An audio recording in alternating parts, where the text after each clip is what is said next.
what vaccines should I be giving my horse? This is a good one. Yeah, where's my 10-foot pole? Now, this is kind of straightforward because the AAEP, which we talk about almost every time, the American Association of Equine Practitioners, has released a white paper or a guideline, something about vaccines. And they separate them into two categories.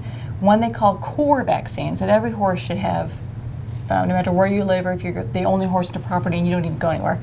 And then risk-based vaccines, and those depend on where you live in the country and if you do go somewhere and exposed to other horses. So in that group, you think of things like influenza and rhino or herpes virus because you're being exposed to contagious diseases. Yeah. And the core vaccines would be things like tetanus, which you get from the soil, rabies, which you get from skunks and bats, and like Eastern and Western sleeping sickness and West Nile virus, which are from mosquitoes, so kind of ubiquitous things.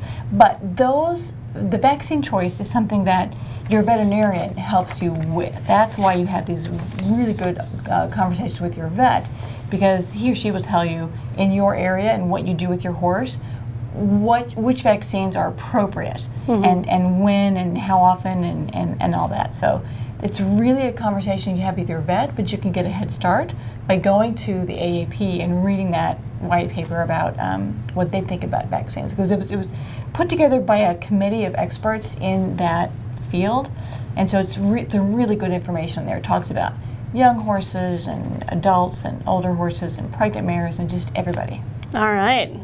It's always good when you get a lot of really smart people thinking about the same thing. Yeah. And especially if you can get them all to agree.